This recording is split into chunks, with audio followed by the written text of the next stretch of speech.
Hi.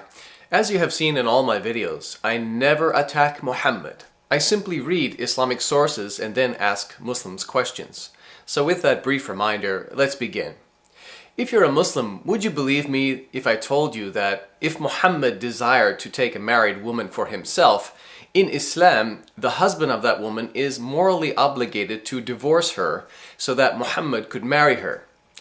Muhammad basically has the right to marry any woman he wants belonging to any man. Actually, let me test your Islamic faith. Put yourself in the following scenario. Let's say Muhammad comes to visit you at your house, but you're not home. Muhammad knocks on the door and your beautiful wife answers him. Later, you find out Muhammad wants to marry your wife.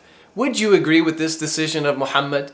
Would you give up your wife to fulfill the desire of your prophet? Remember, this is a test of your faith, so please be honest. Generally, the Qur'an says if you have any dispute or resistance to Muhammad's decisions, then you are not a true believer. The Qur'an, chapter 4, verse 65 says, فَلَا وَرَبِّكَ لَا يُؤْمِنُونَ حَتَّى يُحَكِّمُوكَ فِي مَا شَجَرَ بَيْنَهُمْ ثُمَّ لَا يَجِدُوا فِي أَنفُسِهِمْ حَرَجًا مِمَّا قَضَيْتَ وَيُسَلِّمُوا تَسْلِيمًا, which translates as, but no, by your Lord, they can have no faith, or they will not believe, until they make you, meaning Muhammad, judge in all disputes between them, and find in themselves no resistance against your decisions, and accept them with full submission. I would say the majority of you Muslims watching this video have failed this faith test and have become disbelievers because you would not give up your wife to Muhammad. Again, please be honest. You would resist Muhammad's decision in this case. Now, some of you might be saying this is ridiculous. This kind of faith test has no historical basis in the teachings of Islam. So you think you can remain a Muslim? Well, let's look at the Islamic sources to see if that's true. It is historically known that Muhammad had an adopted son named Zayd bin Haritha, who was also known as Zayd bin Muhammad, meaning Zayd, the son of Muhammad. In the History of al-Tabari, volume 8, page 2, we read about a very troubling event. Basically, Muhammad went to visit Zayd, but Zayd was not home. Muhammad went to the door and saw Zayd's beautiful wife, Zaynab, inside wearing very little clothing. Muhammad then secretly liked Zayd's wife and wanted to marry her. Zayd offered to leave her for Muhammad, but Muhammad told him to keep his wife. On page 4, we read a shorter version of the story. The messenger of God, meaning Muhammad, had married Zayd bin Haritha to Zaynab bint Jahsh, his paternal aunt's daughter. One day, the messenger of God went out looking for Zayd. Now, there was a covering of haircloth over the doorway, but the wind had lifted the covering so that the doorway was uncovered. Zaynab was in her chamber, undressed, and admiration for her entered the heart of the Prophet. After that happened, she was made unattractive to the other man. That refers to her husband, Zayd. So he came and said, "Messenger of God, I want to separate myself from my companion." Muhammad asked, "What is wrong? Has anything on her part disquieted you?" "No, by God," replied Zayd, "nothing she has done has disquieted me, Messenger of God, nor have I seen anything but good."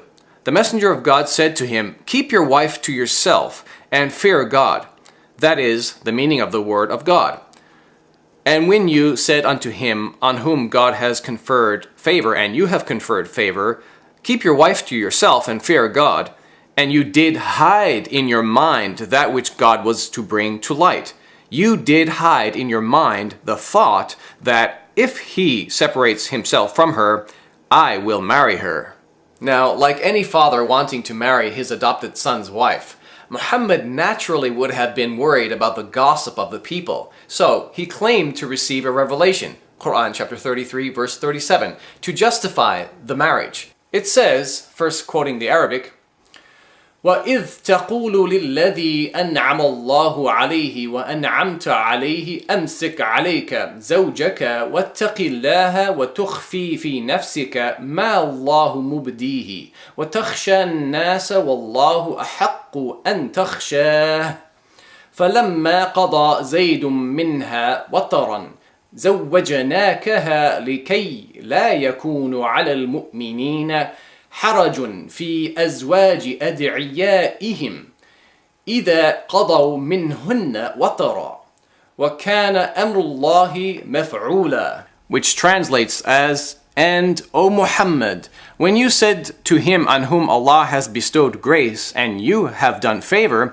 keep your wife to yourself and fear Allah, but you did hide in yourself that which Allah will make manifest.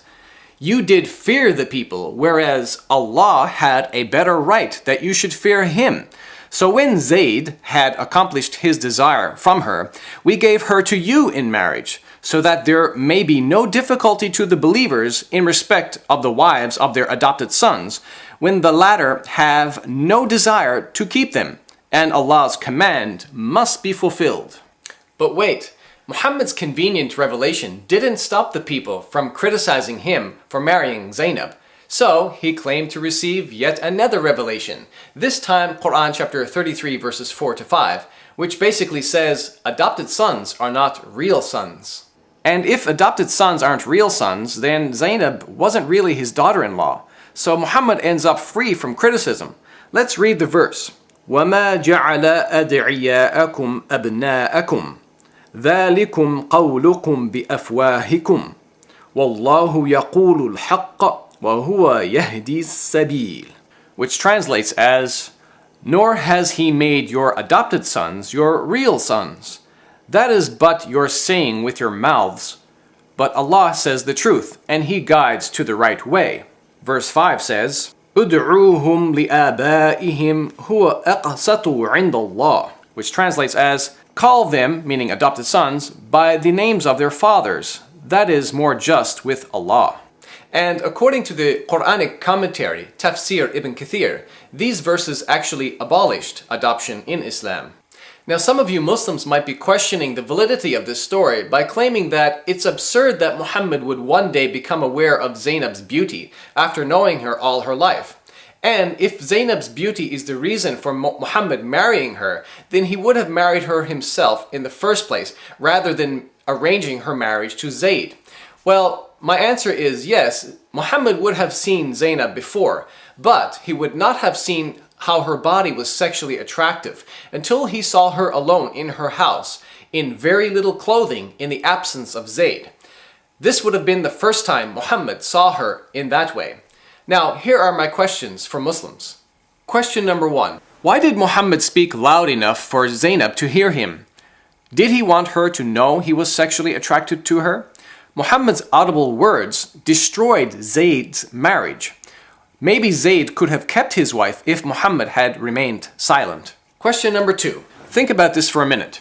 In Qur'an chapter 33 verse 37, Allah desperately wants people to know it's okay to marry the divorced wives of adopted sons. To prove this, Allah has Muhammad marry Zaynab. But in Qur'an chapter 33 verses 4 to 5, Allah abolished adoption, which means Muslim men will never adopt sons anyway, so there will never be any worry about whether a Muslim man can marry the divorced wife of his adopted son or not. So my question is, if adoption was going to be abolished anyway, what was the point of Allah revealing Qur'an chapter 33 verse 37 in the first place? Was it only to satisfy Muhammad's desires? Question number 3 is about Muhammad looking at Zaynab's body and not lowering his gaze. Now, you Muslims will say a sudden glance or an unintentional look is forgiven. That's fine.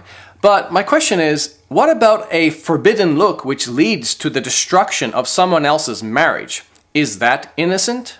Question number 4. Remember, Qur'an chapter 33 verse 37 has Muhammad telling Zayd, "Keep your wife and fear Allah."